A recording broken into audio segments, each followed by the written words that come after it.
Cold brine seeped through microfractures in the spray-coated plating of my pilot suit, taciting of rust and electricity.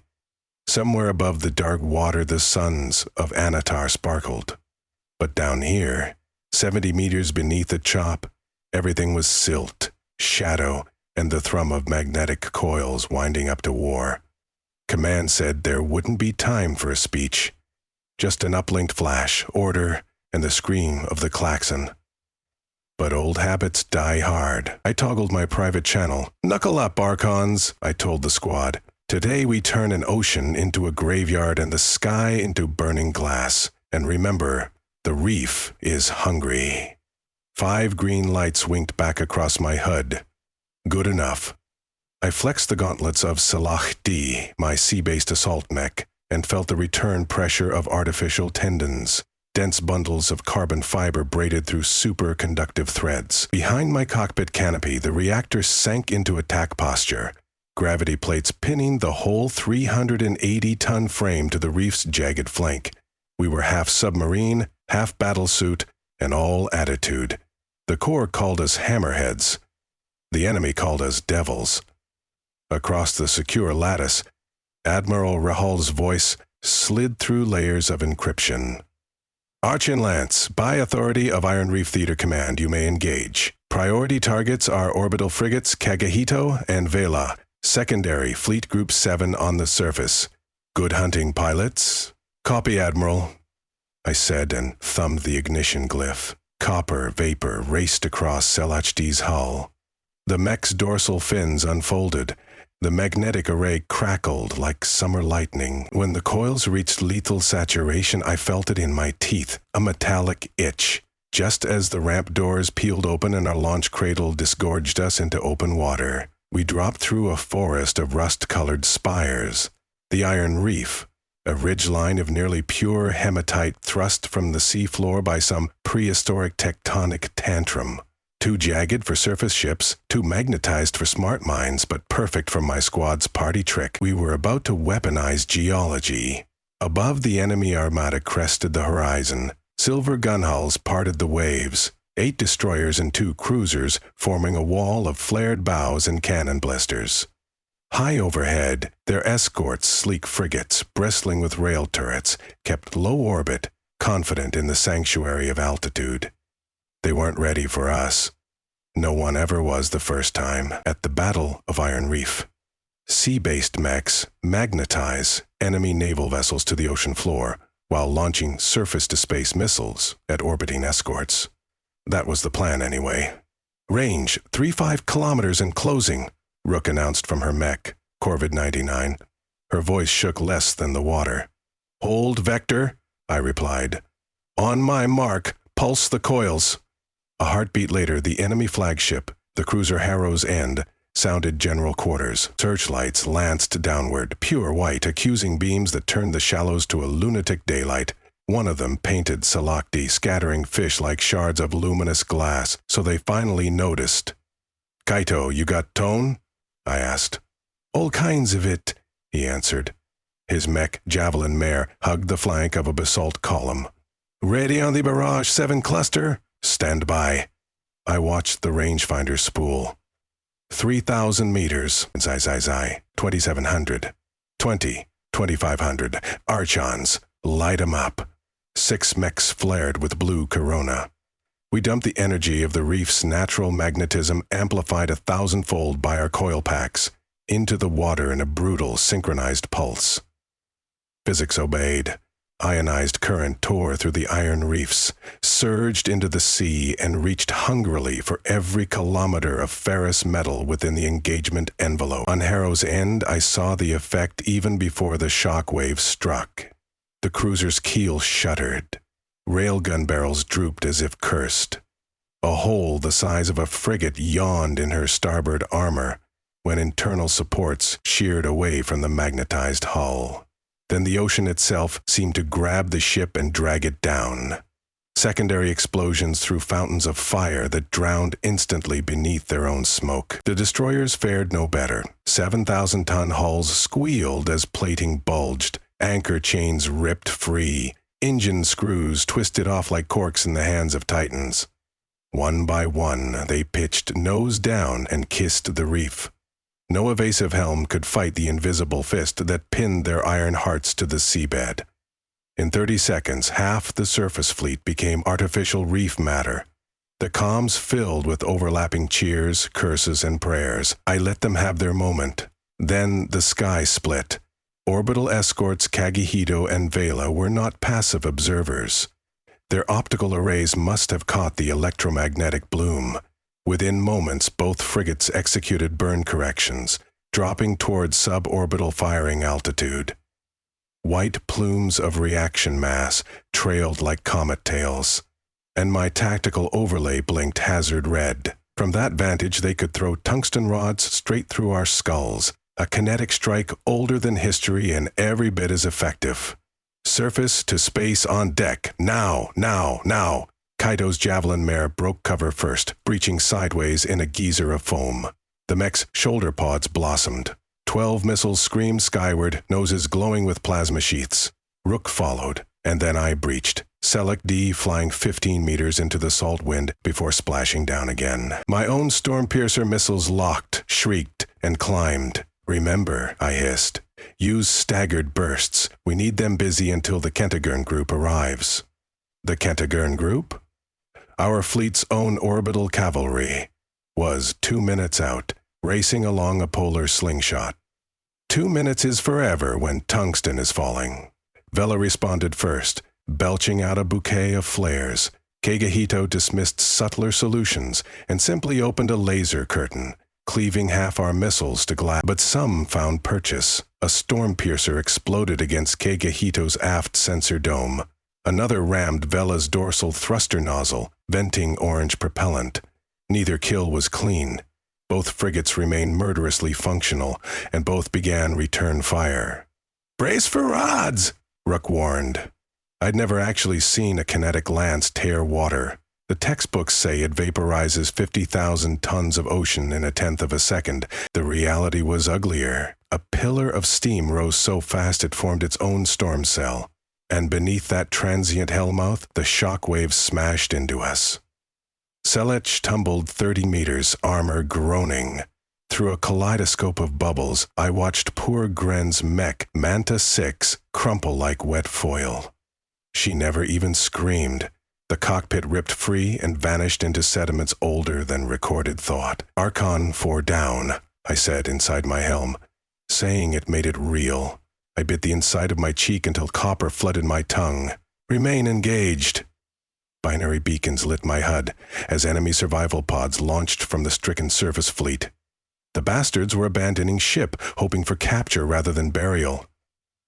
But their distress codes jammed our channels, polluting the spectrum with fragments of every human language.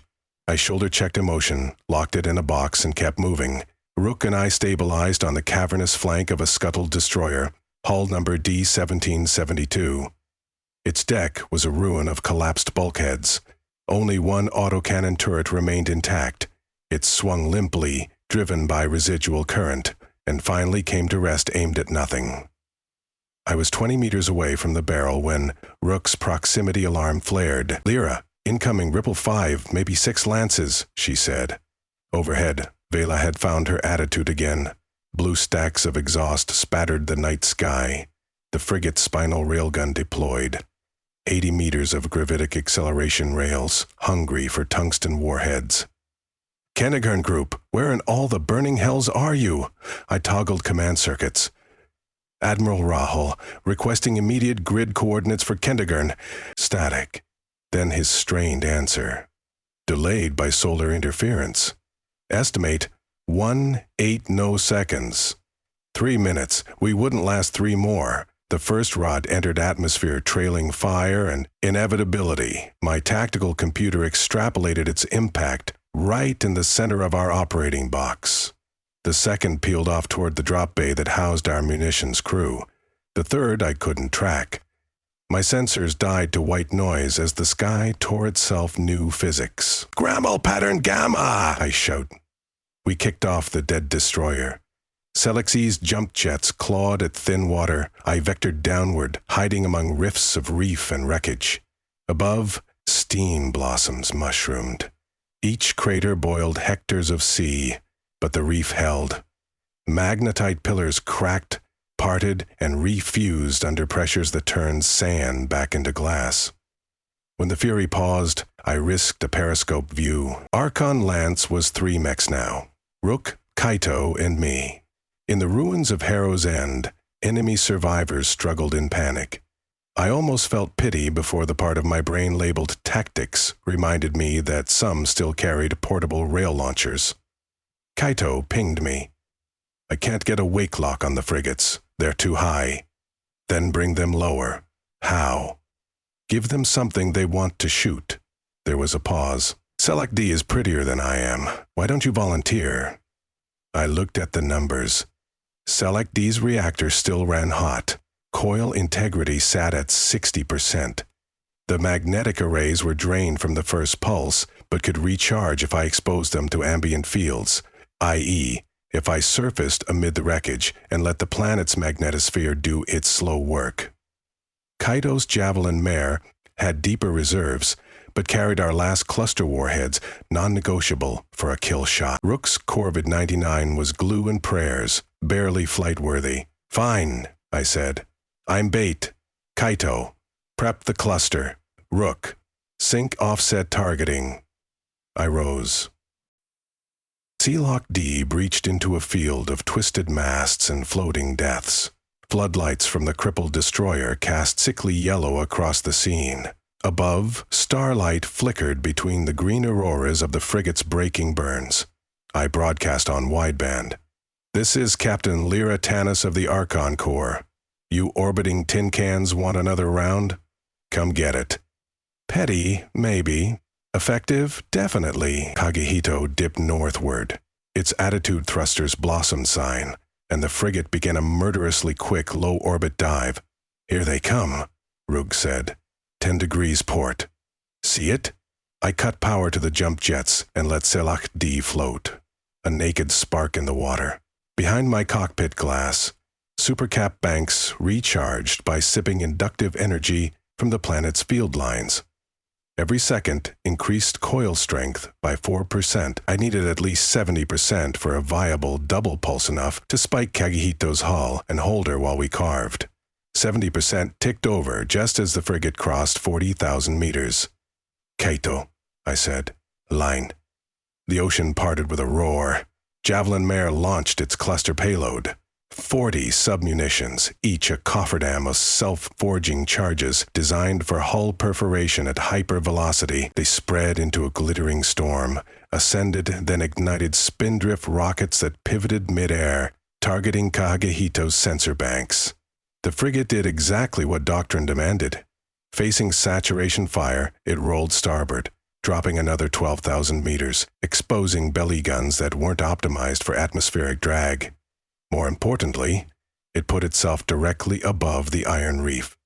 "Do it," I whispered. I triggered Salagdi's dual-core pulse. Energy howled up the coil arrays, coalesced into a magnetic hammer 10 football fields wide and slammed into Kagehito. The frigate jerked like a marionette whose strings were cut by God. Steel screamed. The vessel's own ferrous skeleton betrayed it, latching on to the reef's amplified field. Momentum met magnetism, and magnetism won. The sky giant fell. A braking meteor. Impact cracked the horizon. A tidal surge erupted, sending shredded hull plating sword-whipping across the wreckage field. I curled Selak D into a crash posture as water, fire, and air argued about which had priority. When I uncurled, Kagehito lay belly up, keel split like an overripe fruit. Her thruster cones fizzled. Her bridge tower was gone, crumpled under the weight of accusing gravity. One escort down. But Vela, smart as sibling, pivoted for a high retreat. She wouldn't be lured twice. Her torch fired to climb. In seconds, she'd be out of missile range. We were out of time, material, perhaps even hope. Unless... I keyed private to Rook. "How many storm piercers you got?" "1, and its guidance is shot. Manual line of sight?" She coughed. "Theoretically, give me the missile. Give me control." There was silence. then the faintest nod in her voice, uploading handoff. The final Stormpiercer's warhead came under Salakti's link. I spun the mech's torso, aligned the rail, and fed the missile my targeting nerve. Manual meant literally eyeballing the shot. No smart paint, no AI curve solves. Just pilot instinct and a prayer to Newton. Vela climbed vector 60 by 20, dorsal spine toward me.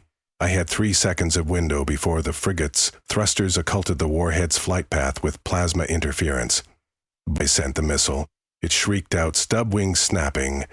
I leaned into the acceleration as if my body might nudge the numbers. At apogee, the Stormpiercer's engine died, spent, but momentum carried. The missile intersected Vala's wake and bit home dead center on the secondary booster stack. A new star blossomed. Vala lurched, engines coughing. She didn't crash. Momentum and altitude kept her aloft, but she was bleeding, listing, and uncertain. That uncertainty was enough, because at that exact moment the cosmos lit with the amber ion trails of incoming friendlies. Kentigern Group had arrived. 2 of our heavy cruisers, Mistral and Lion's Wake, split Vela in a textbook pincer. High-yield plasma lances cored her reactor.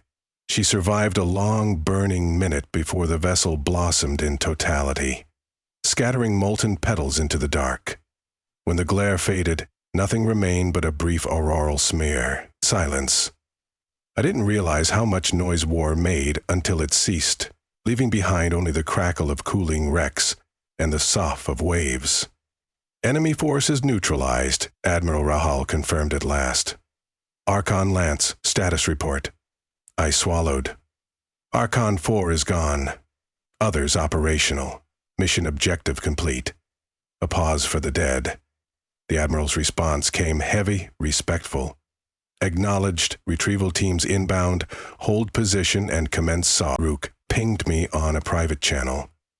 Lyra, I'm reading a faint pod beacon beneath Harrow's End's wreckage. Could be Grin. Hope stabbed. Send coordinates.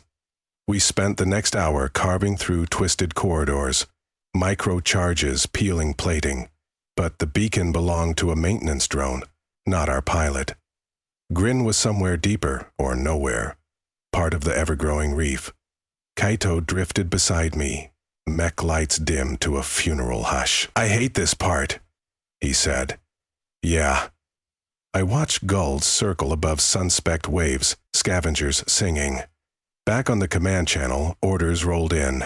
Secure prisoners, salvage data cores, mark contaminated debris for sync. The war machine ground on, indifferent to fallen heroes. Still, small mercies remained. Our forces now owned the corridor to the moons, and Iron Reef would bear the name of our victory. We rendezvoused near the reef's tallest spire, an obsidian dagger streaked with iron veins. The suns had begun to set, painting water in copper and bruised lavender. I set Selachdi's feet upon living stone, older than every uniform in the fleet, then opened my cockpit for the first true breath since dawn. Salt, blood, ozone. Rook's mech surfaced beside me. Her helmet visor mirrored the dying light. Did you know Gren had a daughter? She asked quietly. I did. My voice nearly broke. She said, when the war was over, she'd take her to see the coral fields under Thassa's ice. No steel, no guns, just color. Rook nodded. When the war is over, she echoed, as if tasting the words. I looked east, where the shattered silhouettes of enemy ships lay crooked under the waves. New reefs forming, seeded by violence, soon to be crusted with barnacles and life indifferent to the banners men once flew. Maybe we'll take her ourselves, I said, not sure whether I lied.